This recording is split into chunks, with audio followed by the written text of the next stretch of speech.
Hey, I'm Matt Staney, and this is Hiring on All Cylinders, real conversations with the people who are shaping the future of talent. Powered by the hire community, we dig into the ideas, decisions, and leadership moments that help TA teams operate at full capacity, even when the environment is anything but predictable. Today's conversation is one I'm especially excited about because it sits right at the heart of what talent acquisition leaders are navigating at this moment.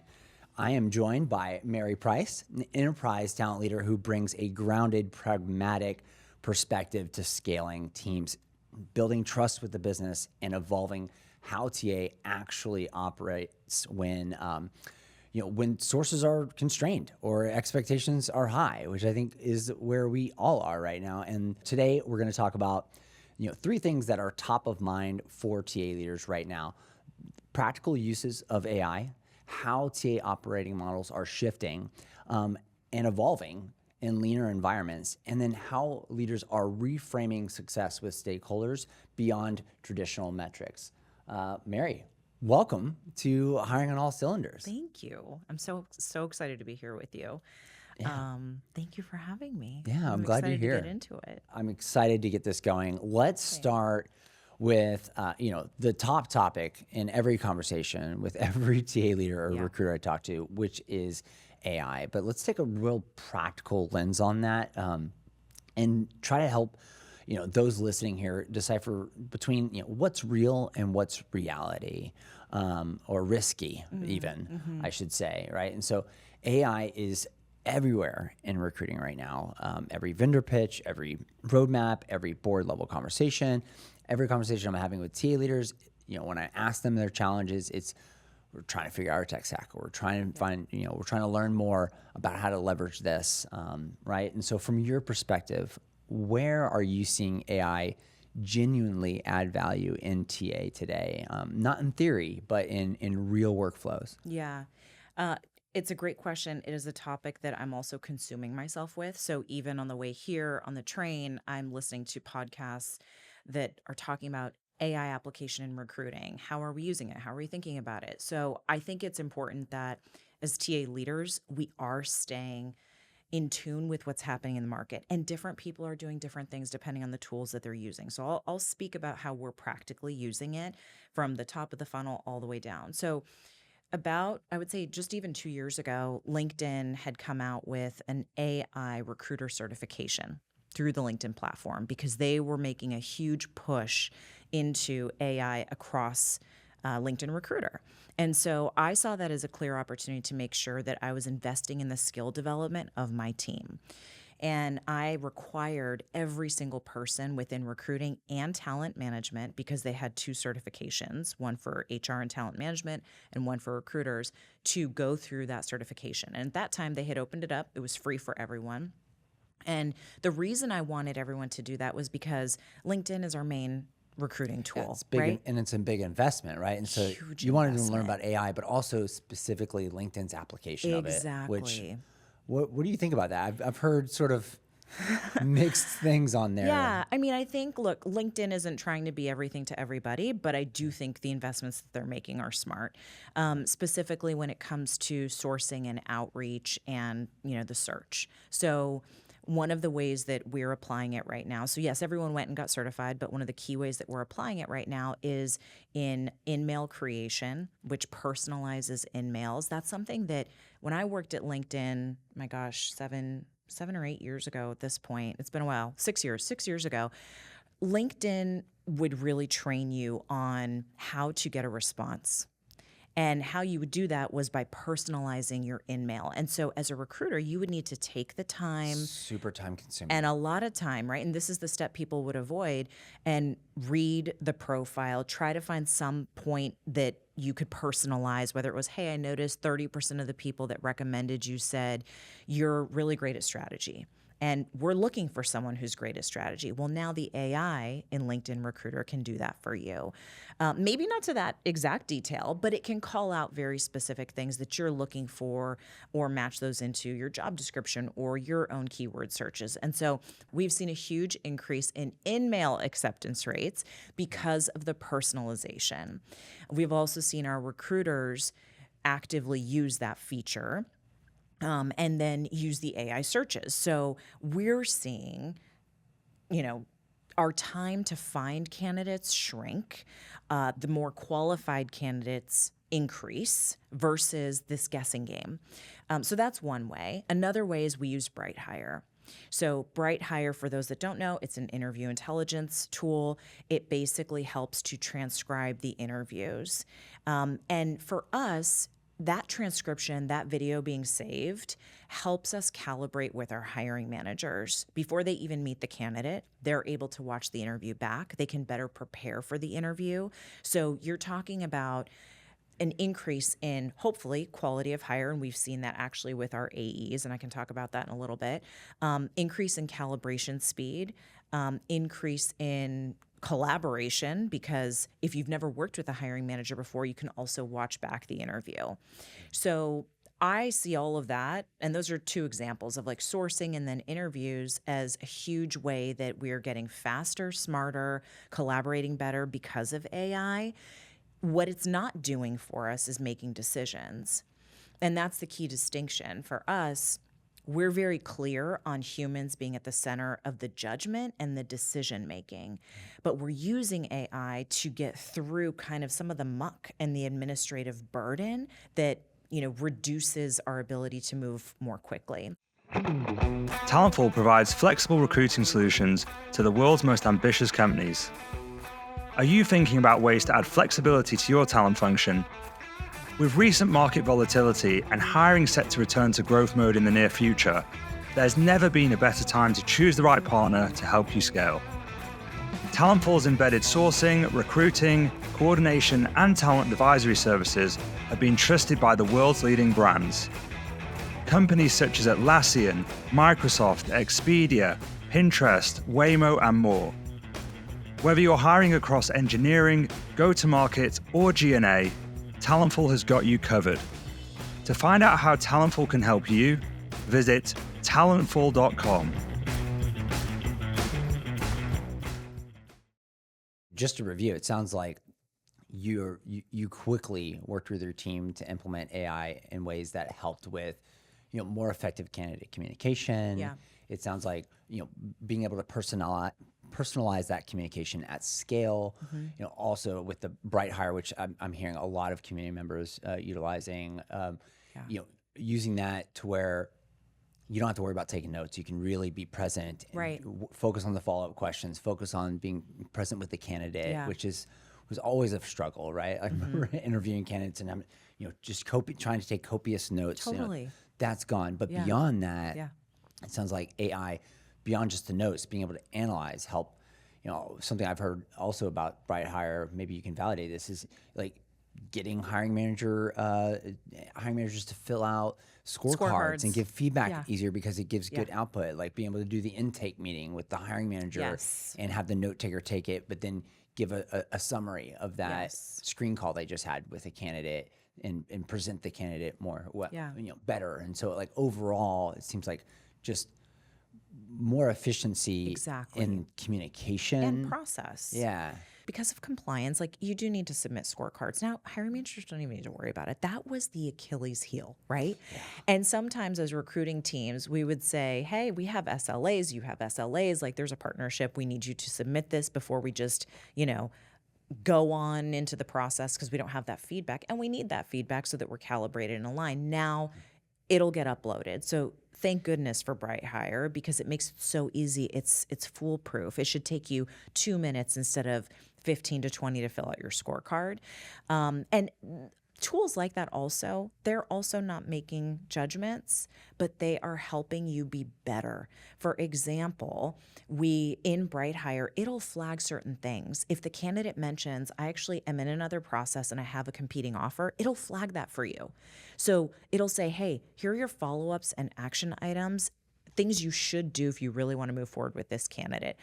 Make sure that you address the fact that they have another offer with the hiring managers or the team. See if you want to move a little quicker. Or, hey, they mentioned they have a competing offer.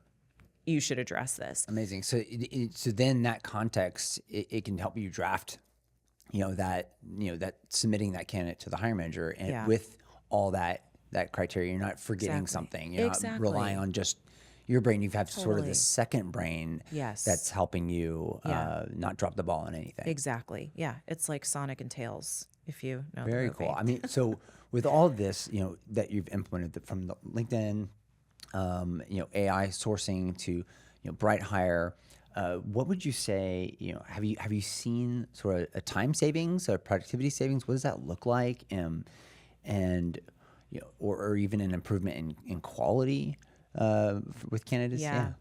So time savings, yes. We've seen, and I would categorize this way because you want people to respond. We have seen 18% increase in in-mail response rates, which I think is pretty significant. And in addition to that, from a quality perspective, we did a whole exercise last year where we were curious to find out if the profile we were hiring for the AEs was actually the right profile.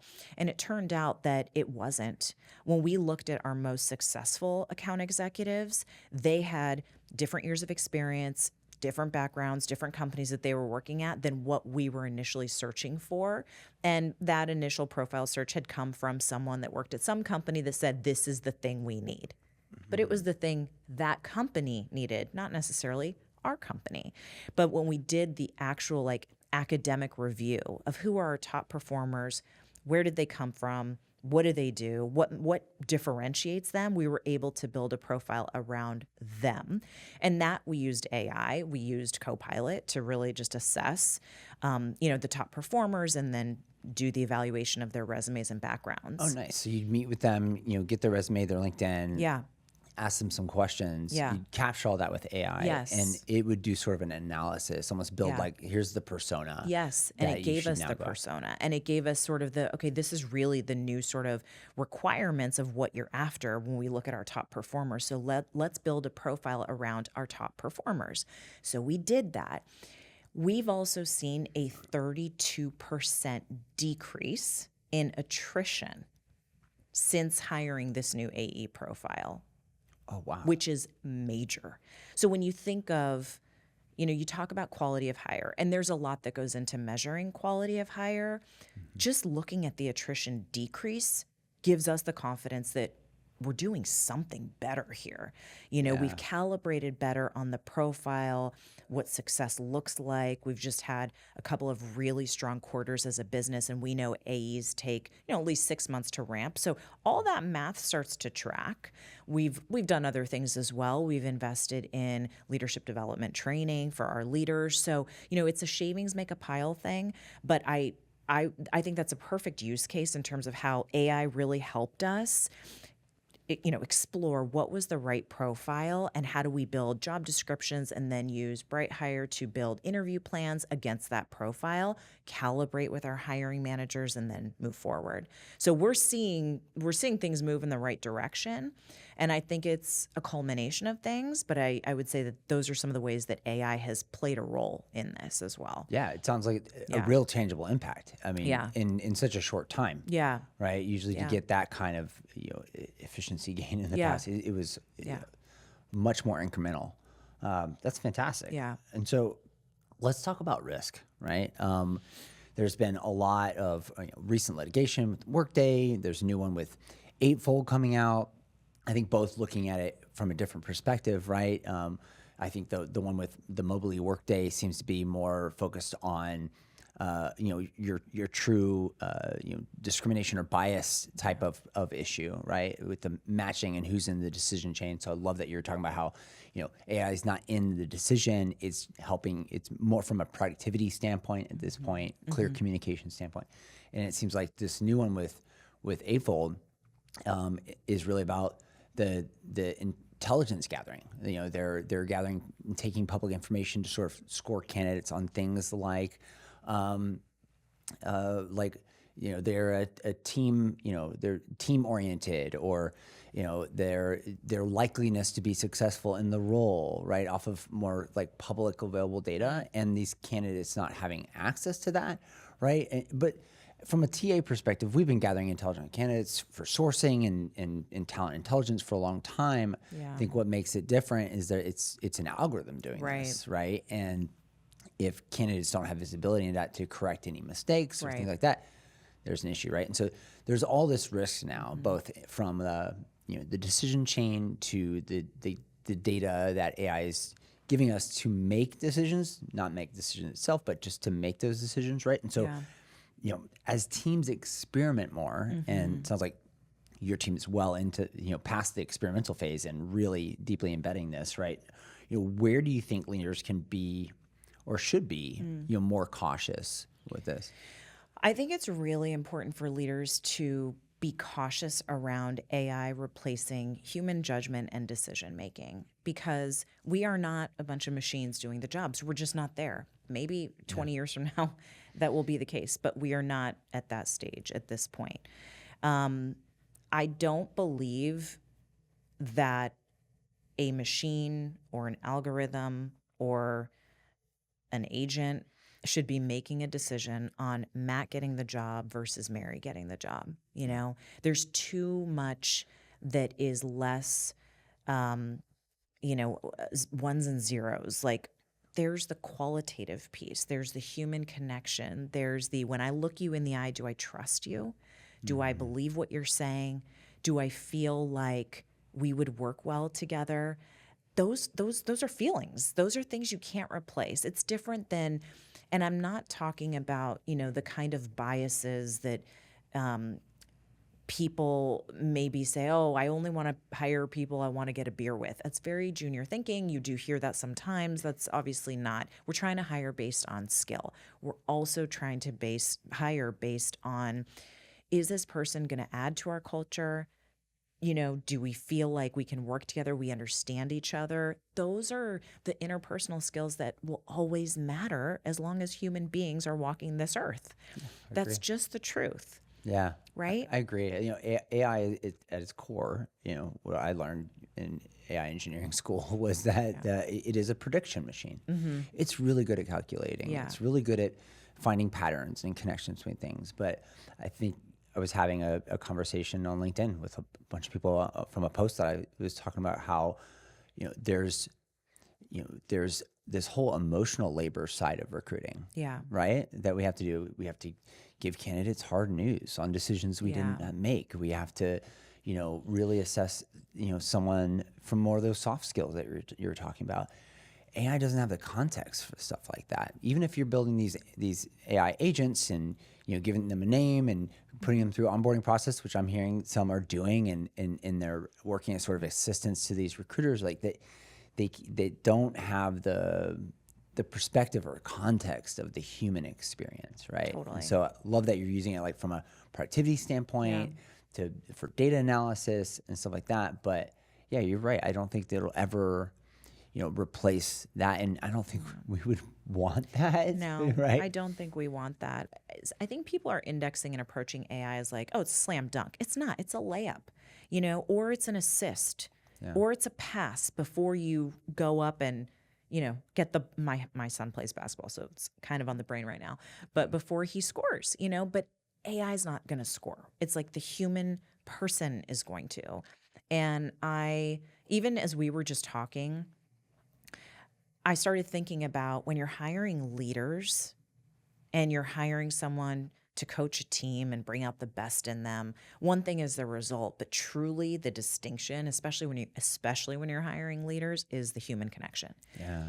It's like, do I know how to bring out the best in you? Do I know how to understand you? Because you're going to be different than me, and I'm going to be different than you, and you're going to require different things to execute and to deliver. And it isn't all just here's the directions of the task. Yeah. And so I just think that AI should be assisting and helping to drive efficiency, reduce administrative burn, the stuff that really drags, help you with communications, help you automate follow-up, things like that, that you don't have to think about, the stuff in the back, remind me's like in Slack or whatever it might be. The Some of machine's it's doing basic. the machine work. The Machines humans doing the human machine work. Yes, and recruiting at the core is about building trust and connection.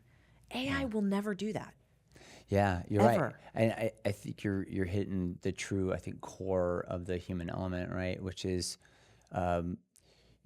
curiosity. AI isn't curious, right? It's following a prompt. It's also, when you're talking about from the leadership perspective, a good leader challenges, right? Yeah. AI is not going to challenge you. It's programmed to be helpful and agreeable. Most LLMs that you'd use, right, unless you specifically prompt it that way, are just going to try to bend, the content or the thing that you're doing to your end goal, even if that goal is a bad idea. It's so true. You know what I mean? Yes, because my son did a prompt. He's 10, and he was like, "Mom, I need Snapchat." See, ChatGPT says I need it. And I was like, let me see the prompt that you put into it. And it made an argument. Yeah. Yeah. He said, I'm 10 and convinced my mom that Snapchat is a great idea. And I was like, oh, cute, Reed. Yeah, cute argument, but it ain't working for me. Right. And I think it works on the other side with candidates as well, right? It's so easy to use AI to make your resume as puffed up as you can, but then you still have to get into that interview. You still have to show up and do that job. And if you can't do it, right, that's going to be a waste of your time. Yeah, exactly. And that is actually the danger, I think, too, with on the candidate side is these fake profiles or a lot of fraud. We're seeing that, and so, but also that's why I like things like Bright Hire, because it really forces, it's like, this is an expectation that you're on camera or on video. Not a lot of companies are requiring people to come in person for interviews, right? Unless you're in a first responder type of situation or an in-person role every single day, not necessarily maybe a white collar job even, right? So I do think that, the fraud detection piece has been huge too. That is becoming a real thing. It really is. Yeah, it really is. It's, if not one of the biggest challenges right now. If you think about it, just a few years ago, TA was like the least risky, right? We're looking at resume data and mostly publicly information. And now we've become the biggest gaping hole to not just our company's IT security, but really our national security. You've got reports of foreign entities coming in and stealing IP. I sat at dinner the other day in Chicago, and TA leader was telling me about. There was a person at the company for 8 months. Came into meetings, was just to find out that they aren't at all who they say they were. They had stolen the identity. They're using AI to go after candidates, steal their identity, and then apply to jobs as them. Get the jobs, collect a paycheck. And completely steal their identity until the IRS is like, hey, hold on. How do you? Yeah, it's crazy. I know a few situations where there was someone hired as an engineer, North Korea tech farm, stuff. I'm like, this feels like it's out of James Bond. What is happening? And even people trying to show up as fraudulent TA leaders or C-levels or, it's just crazy and scary and all of that. But we're solving some of the older challenges that we had, right? Like around, the scalability of personalization, being able to analyze, the things that AI is helping with now were really big challenges. But with that, new challenges are being created, right? Different problems, some at a larger scale. Scale and expense and security, just as you said. So it's a balance, right? And so that makes me think, well, we got to put guardrails. And so, if you were talking to a TA leader that was looking to experiment and they're starting to build that tech stack, what kind of guardrails would you put around that? Or for our listeners, listening in or watching on YouTube, what should they look out for when they're thinking to start building this AI capability like you and your team have? Yeah, I think it depends a lot on what they're trying to solve just to start. I also think the way that I've approached it, so I've worked for, bigger, more public companies, Apple, LinkedIn, Slack, Salesforce, to private, smaller companies, Abnormal AI and OneTrust. And in every one of those, they all, now I reflect back, they all used AI. We're just at a different phase of what AI is today, right? But I also think that wherever you are, you have to ask yourself as a TA leader, are we at a crawl stage? Are we at a walk stage? Or are we at a run stage? and then your strategy will change based on that. There are some companies that have agents and bots, and they're connecting it between Slack, Zapier, all kinds of things. There are other companies that aren't doing that, that have just even given their whole company a Copilot license, as an example. So I do think it matters starting there, though. Yeah, like where they are on the maturity model. Exactly. I think that's really smart, because here's the thing: if you start implementing all the fancy tools that you're hearing everybody do, but you haven't done the basic 101 of really defining your process, really defining your strategy, Right. You're just amplifying an already outdated process, right? Totally. And I think that it just also depends on, that, and then what are the needs that we're trying to solve. So if we're just trying, you and I talked a little bit earlier about, well, how do we increase efficiency across the way teams are changing, like TA ops teams. Our TA ops team is very different. We don't have coordinators anymore at all. So that's a role we no longer have at the company. I'm seeing that. I'm seeing sourcing There's like a go away. consolidation. There's a consolidation. I'm seeing TA leaders start to own, employee management. employee experience, and learning and development and performance. I'm seeing recruiters, now all be full life cycle, or even across functions, right? Instead of specialization anymore, being more broad, right? Like, that's a good thing, right? It's a great thing if that's where you're at. I mean, I think that depending on how fast things are happening, and in terms of like efficiencies, I think it is a good thing. I think that recruiters can do more, so to speak, now than when they had, didn't have AI. I think now, if you have a full rec load, you can still source, own the communications, because you have things in your recruiting tech stack like GEM, like BrightHire. You can move faster, you can calibrate, you have notes, you have tools that are helping you build the communications, do the follow-up. And I feel like the comms and the project management of recruiting is so administratively heavy and burdensome if you don't have these tools. So I think it's helping. I think one thing we did internally too was we consolidated the sort of coordinator role into an overall analyst type of a role where they can manage scheduling, but they also understand the tech stack and they can help with offer letters. And one of the ways that we did that was we had to take away something that was taking so much of their time, which was answering the basic questions of where to find information and how do I do this? How do I process that? We created an internal bot.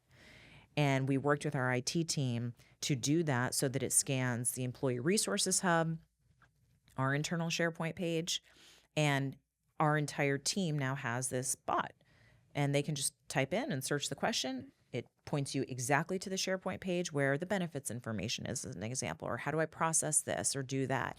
And so it's a great use case for AI. It really is. And now our HR and services team is trying to build a bot for their department becomes because more self-serve, shared services. Self-serve. Absolutely. Especially, HR, they get a lot of those types of questions. So if you can free people up from just doing these repetitive tasks, that's where I see huge value. In AI across the people teams.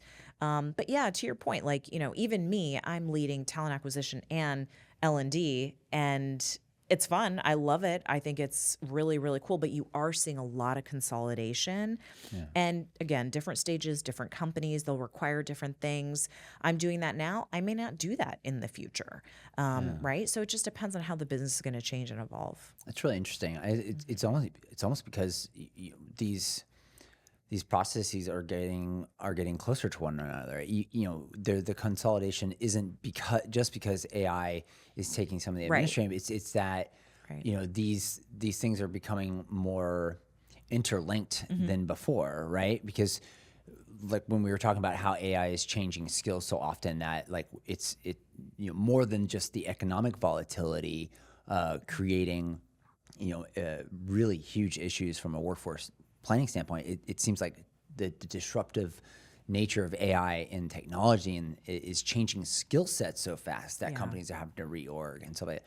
But I would think that one of the main benefits, and tell me if it's true, of this bit of consolidation within our area is that it really sets recruiters up to be able to be more business advisors, because they are touching and looking at more of the process from the identification all the way through to the close. They're, they're understanding the business they support a little bit more, and they can have more of that holistic view. Yeah. Right? Is that, are you seeing that? What does that tangibly look like?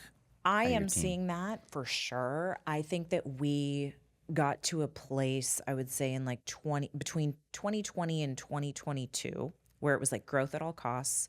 There were a lot of money thrown at everything, a lot of bodies and heads, and we were all hiring like crazy. You remember what that was like? Oh yeah, I've never seen anything like that in my 20 or so year career. I burnt out. I mean, Yeah. crazy. It's not that anymore. It's about smart strategic growth. And I think that, recruiters are going back to full cycle. I think it was full cycle, and then it got like, whoa, this is just too crazy, too much work. I can't keep up.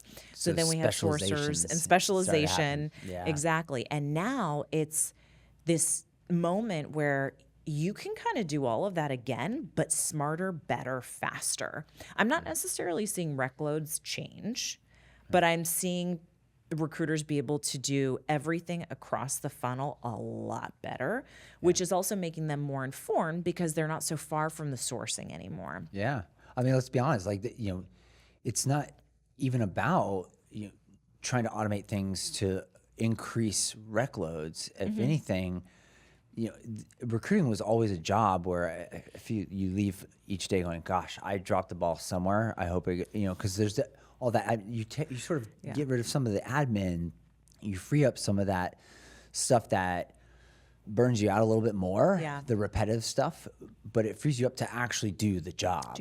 Which itself is a whole bunch of stuff, right? It's a whole bunch of stuff. It's in a lot of human-centered stuff. Exactly. You have to calm down a hiring manager. You have to, have difficult conversations.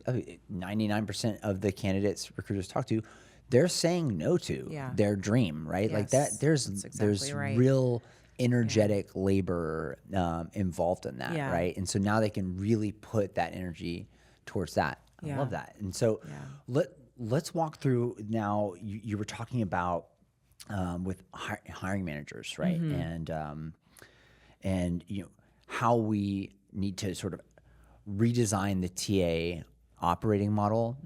We were talking about this a little bit earlier in lean times, right? And so many TA teams are being asked to do more with fewer resources, right? That's definitely pushing some of the AI adoption, but also rethinking how TA is structured. Talk to me, like, how were y'all structured before you started doing some of this? How are you now? And what does that look like? What would you say a modern TA operating model should look like today? Again, I think it depends on the company, and what's happening. What does their growth rate look like? How many people are they hiring a year? Oh yeah. For us, it's shifted in a few different ways, and it wasn't necessarily driven by AI per se adoption. It was really about, were we structured in a way that met the needs of the business? And I think this holds regardless of AI, right? Yeah. We were structured in a regional model, which just didn't meet the needs of the business, because the truth was there wasn't a throat to choke. So you had someone in AMER and someone in EMEA that both held go-to-market recs. One would report on AMER, one would report on EMEA, but it just wasn't, well, who's accountable at the end of the day? Is the head of TA accountable? I mean, they do own the number technically, but like, who really owns the number? And so we had to reorganize functionally. And that worked really well for us. And in the last few roles that I've had, it's been functional alignment so that there is one person that's accountable. I think aside from accountability, the modern TA operating model can mean that recruiters are full cycle again. So everything from how we're attracting, sourcing, screening, offering, processing, partnering with hiring managers, like that one-woman band, one-man show, whatever you want to call it, I think is back. I also think it depends. If you're in supersonic hyper growth, you probably do have specializations again because you're dealing with a different level of volume. But I do think for the modern team, the roles have evolved. I don't know that we need sourcing in the same way that we did before, because so many, Gem can do it, Ashby can do it, LinkedIn Recruiter can do it better than they've ever done it before, Juicebox. So there are tools now that do those types of administrative things better. So your tech stack looks different. How you leverage your tech stack is different. So how do you have automated processes in Slack or in Teams across Workday and offers getting accepted? And when does that get triggered? Even in Greenhouse, how do you use Bright Hire? How do you calibrate? So I think the modern recruiting team is really smart about their tech stack. They're smart about what aspects of roles are consolidated in terms of the tasks. And they're smart about getting rid of work that no longer serves a purpose and can be automated and scaled better by AI. Yeah, it sounds like the modern TA team is tech enabled, Absolutely tech enabled. more holistic, more closely tied into the business that they support. Yeah. And it sounds like more adaptable. Yeah. Like they have to be adaptable because we are dealing with, it sounds like, a multiple types of factors coming in here and shifting things and making it seemingly unpredictable, whether that be economic, geopolitical, technological, right? And so it's not just the unpredictability of the economy, for example, or hiring plans going up and down, but it's this shift in the skill sets needed and all of that. And so if a TA leader is feeling some pressure to do more with less, right? Yeah. How is that affecting what your team looks like? Not just their roles, but I'm definitely seeing a trend of TA leaders thinking of their function as an ecosystem, right? Of like not just full-time recruiters, but maybe you also have like a flex RPO that comes in and does flex capacity when you need, right? Yeah. Or you have new roles being created of like a TA ops becoming more of TA architect, Right. Optimizing workflows and sort of recruiter enablement. Yeah, Does that seem true? It seems true. It is definitely what we've done with our ops team. Our ops team is this center of excellence that has become experts on communication, training, enablement, systems, data and reporting, efficiency, recruiter communication, productivity. I mean, they are sort of this, we'd be lost without them. They are really the backbone of making sure we can all operate and do our jobs really, really well. So we are definitely seeing that. I think we're also seeing a bit of a shift in terms of transferable skills. So things are changing. TA leaders are under pressure. We've gotten really creative with giving our recruiters different experiences to like extend their reach and try new things. And I think because even the consolidation of departments, as I shared earlier, right? Leading TA, leading talent management or L&D, I've been able to give people different opportunities. We've got a recruiter right now that's going to be taking on a bungee and doing a tour in L&D and doing onboarding. And she's so passionate about that. And she's such a champion behind our brand, what it's like to work for us. It's just such a natural extension for her. And we can do that. So she's going to still carry a rec load, and she is going to help on L&D. Not an entirely full rec load. It's a little bit of a transition for her, but we're also in a bit of a transition right now where we can do that for her. Yeah. So I think things like that, to me, are opportunities for us to build new skills, invest in people in creative ways. We also have been able to build out the executive recruiting function within our team, which didn't exist before. We would outsource all of that prior to my joining the company. And now we're able to hire executives in-house because we invested in the development of someone. Love that. So there's just different ways that we've had to be really creative and really thoughtful and think about how we do more with what we have. RPO, yeah, I've had to do that in the past too. I think you may need to have a flexible, agile model. Sometimes you might feel like it was better to go contract because you can hire and select every one of those people and train them on your own. You have a little more control. A little more control. Yeah. Sometimes with RPO, you don't get that. Yeah. But I do think that at the end of the day, there are so many different levers you can pull on talent, on process, on systems. Yeah. And I don't think anything should just totally be off the table. I think I would never be able to say to someone, RPO is for everyone, or, having a recruiter also take a tour in L&D is the right thing. It just depends on your situation. But I'd encourage talent leaders to always be really creative and thoughtful with what can we learn? What can we do? What can we develop? How can we invest in our team, which is an investment in the company, because people that are learning and growing, they want to give more. They're into it, and they'll be more productive and successful, which is a good thing for the company. I think what that tells me is it's experiment, try new things, but kind of keep your North Star on, I'm going to invest in new models that will help push our program into the future. Yeah.